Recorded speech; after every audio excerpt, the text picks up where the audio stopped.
Kristohanon ba nga puno sa paningkamot, naa siya'y kasing-kasing ba nga dili mapasagaron, kita ba nga mga magtotoo sa atong Ginoo? Tinguha diha sa atong kasing-kasing nga mas mahibawan pa nato ang ebanghelyo. May mga tao ngayon ni ana nga makasulod lang simbahan, okay na. Pero wala siya tinguha diha siya kasing-kasing usaw niya paglambong spiritually. We should have new mind and fill them with God's Word. The Christian life demands effort in thinking, meditation, and careful study to try to understand all that God has revealed to us.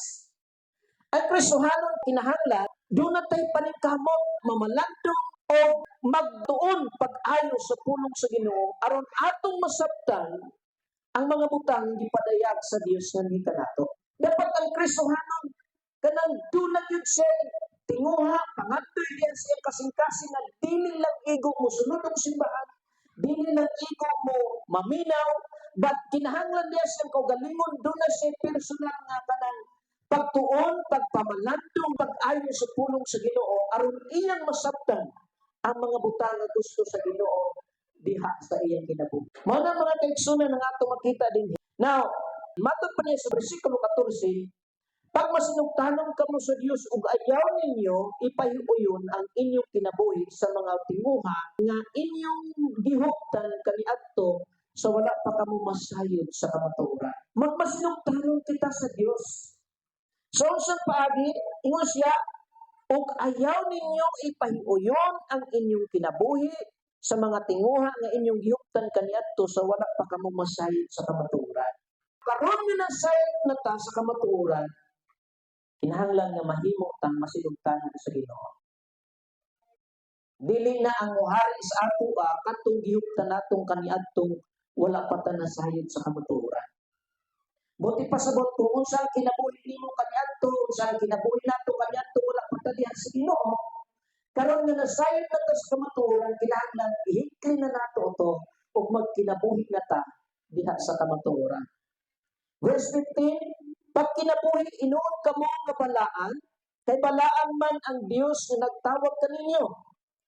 So, padayon ng pulong sa Ginoo naga-encourage sa matag usa sa atuwa, ingon nga mga magtotoo, kinahanglan magkinabuhi kitang balaan. Nga naman, tungod kay balaan ang Dios nga nagtawag kanato. So, kung man kung balaan ang Dios nga nagtawag sa ato, samtang kita ng mga magtotoo sa Ginoo, wala ta na kinabuhi diha sa pagkabalaan.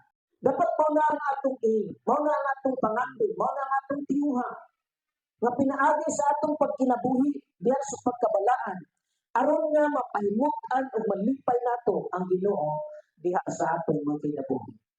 Amen? Mao gyud na mga igsunan ang kumbaga papil nato ng mga magtotoo diha sa Ginoo. Kanang magkinabuhi ta nga mapasidugan ug mahimaya ang Ginoo diha sa atong mga kinabuhi. Muna ang angayan na tinguhaon o pangandoyon so sa kamagtotoo diha sa Ginoo nga wala na siya daing nga gipangandoy labaw sa tanan nga mahimaya ang Ginoo diha sa iyang kinabuhi. Then proceed ta mga kaigsunan sa verse 17 up to verse 18. Ingon siya, kung gitawag ninyo nga amahan ang Dios nga walay gipalabi sa iyang paghukom sa tanang mga tao, sumala sa ilang binuhatan, tahura kayod ninyo siya sa tibok ninyong kinabuhi. Nasayod kamo nga ang gibayad aron pagluwas kaninyo gikan sa daotang pagkinabuhi nga inyong napanunod sa inyong mga katigulangan, dili butang nga kawadan o bili sama sa salapi o bulawan. Kinahanglan magbinutan kita atubangan sa Ginoo tungod kay ang Ginoo nato inagtawag ka nato balaan. Verse 19 mo siya, giluwas kamo sa bililog dugo ni Kristo, kinsa sama sa nating karniro, walay bulig o mansa. Muna ang isa sa mga butang dapat dili mawala yan sa atong pangunahon ng kasing-kasing nga ikaw ug ako giluwas sa Ginoo pinaagi sa iyang bililog dugo. Ang dugo nga giula ni Kristo dito sa cross mao ang kantidad nga nagbayad sa atong mga kasalanan. Proceed sa verse 20 up to verse 25. Matod pa niya dinhi, gipili siya sa Dios sa wala pa buhata ang kalibutan. O gipadayag siya niining katapusang mga adlaw tungod kaninyo. Pinaagi kaniya nagtuo kamo sa Dios nga maoy nagbanhaw o nagpasidungog kaniya busa ang inyong pagtuo o paglaom anaa sa Dios. Karon nga nahinlo na kamo pinaagi sa inyong pagsunod sa kamatuoran o may matinud-ano ng gugma alang sa inyong isig ka magtotoo pagigugmaay kamo sa kinasingkasing dayon. So sa ipakita niya din sa verse 20. Tanawa ang iyang giingon nili, gipili siya sa Dios sa wala pabuhata ang kalibutan. O gipadayag siya niining katapusang mga adlaw tungod kaninyo. Buti pa sa ikaw, ako, kita nga mga makasasala ang gianhi ni Kristo sa kalibutan. Nga naman, kanili mo tugot ang Ginoo nga ang tao malaglag ang iyang kalag dito sa impyerno. That's why si Jesus mianhi sa kalibutan aron kita nga mga makasasala iyang luwason. Kaya ang iyang pag-anhi dili lang aron magsuroy-suroy diri sa kalibutan kundi tungod kanimo, tungod kanako, tungod kanatong tanan. Mao na ang gianhi ni Jesus Christ. In verse 21 mo siya, pinaagi kaniya, nagtuo kamo sa Dios nga maoy nagbanhaw o nagpasidungog kaniya busa ang inyong pagtuo o paglaom anaa sa Dios. Tungod kay si Kristo namatay, nabanhaw o bibalik siya ngadto sa trono sa iyang amahan, mao na ang nagahatag kanato og dili matarong nga paglaom. Manang kanunay ta magpasalamat sa Ginoo sa tanan nga gibuhat sa Dios diha sa atong mga kinabuhi.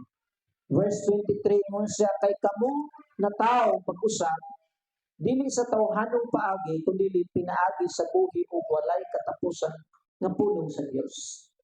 Sa puti pasabot sa kanang nga tao pag-usab.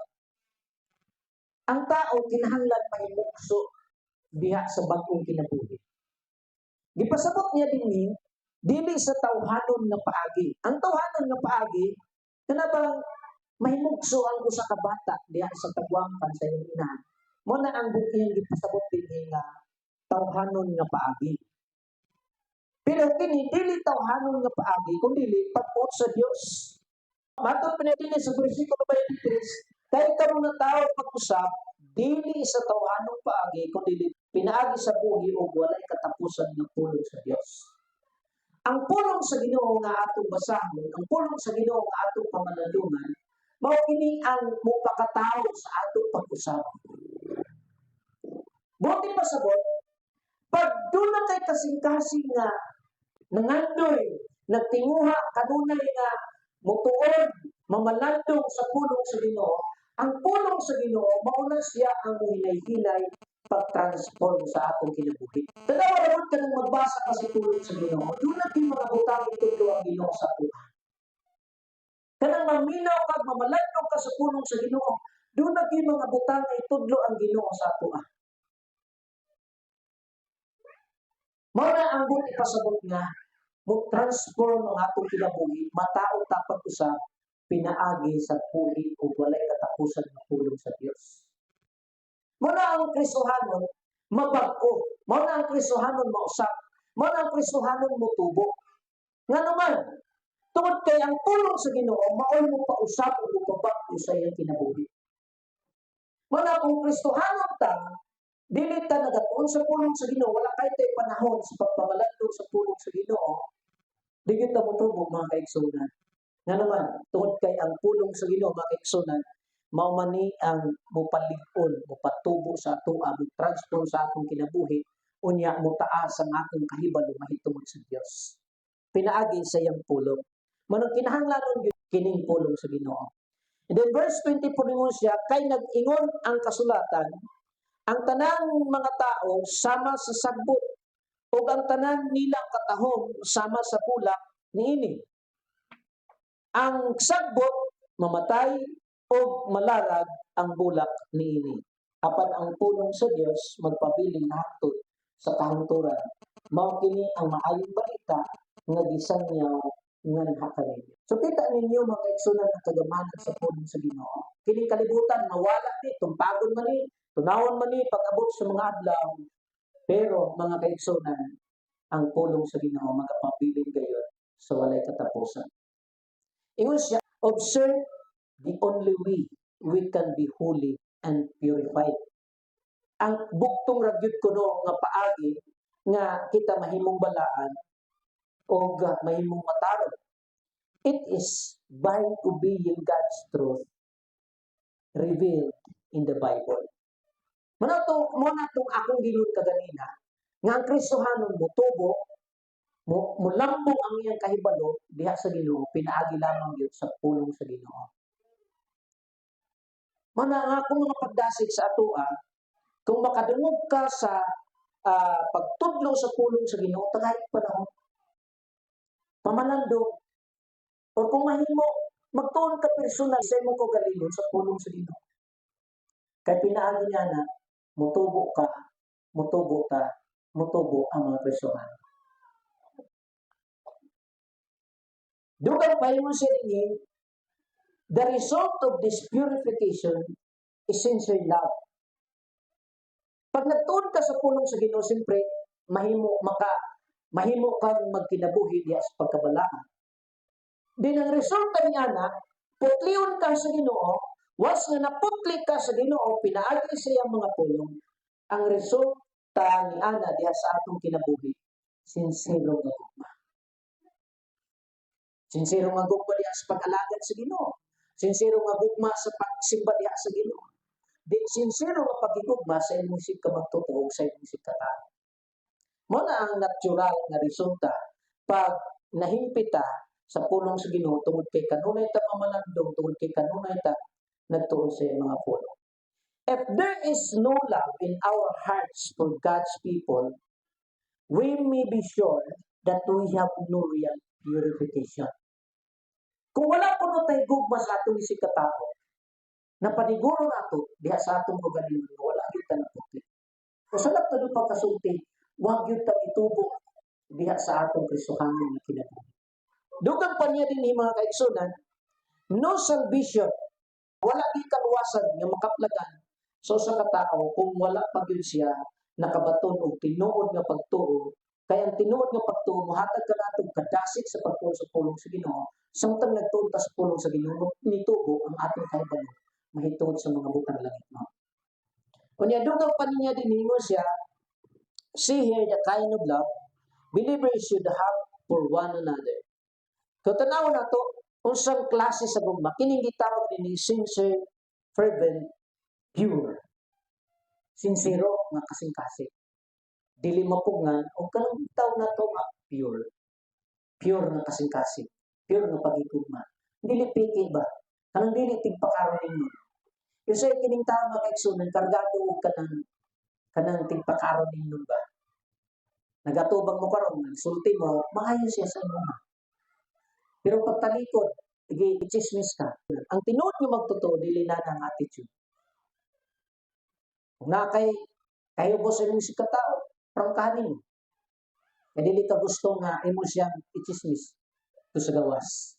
Matod pa sa atong tema, unsaon nato pagkinabuhi, ingon nga mga magtotoo diha sa Ginoo.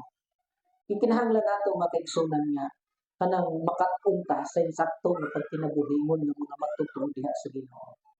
Kanang mailan ba nga nagtubo na ta diha sa Ginoo? Amen. Kana bang nangandoy na ta, nagtinguha ta. Kay kung ang atong tuyo mo ray pagsulod simbahan niya, wala gyud tay mga pangandoy nga mutubo ta diha sa Ginoo. Wala gyud, magpabili na gyud ta mao ra gihapon ang kinabuhi. No? Usahay nato pag kinabuhi ngon mga Kristohanon. Una, being obedient sa pulong sa Ginoo. Masinunod ta, mutuman ta kung unsa ang gisulti sa pulong sa Ginoo atong tumanon. Ikaduha, be holy. Kana bang magkinabuhi ta kabalaan? Ingon nga mga Kristohanon. Ikatulo, having the reverent fear of God. Doon tayo kahadlok. Pag may nadlok ta diha sa Ginoo. Abi mong gud nimo mga kaigsunan, kung naatay kahadlok diha sa Ginoo, puno kanang kahadlok ba nga may kalakip nga gugma mga kaigsunan? Dili gyud ta gusto nga mobuhat og mga butang nga dili makapahimo sa Ginoo. And then dugang pa, recognizing the price of redemption. Kana bang imong makita, imong tan-awon ba nga gibayran ko sa dugo ni Kristo nga dili basta-basta nga bayad. Dili kwarta, dili katumbas sa kwarta o sa kadinhat. Imo ginang tagaan og bilig og pagtagad nga gibuhat ni Kristo sa atong kinabuhi. Dugang pa, ingon nga Kristohanon kinahanglan mapuno ta sa gugma sa atong isig ka magtotoo. Mao gyud na ang dapat nga kinabuhi sa mga Kristohanon. Amen.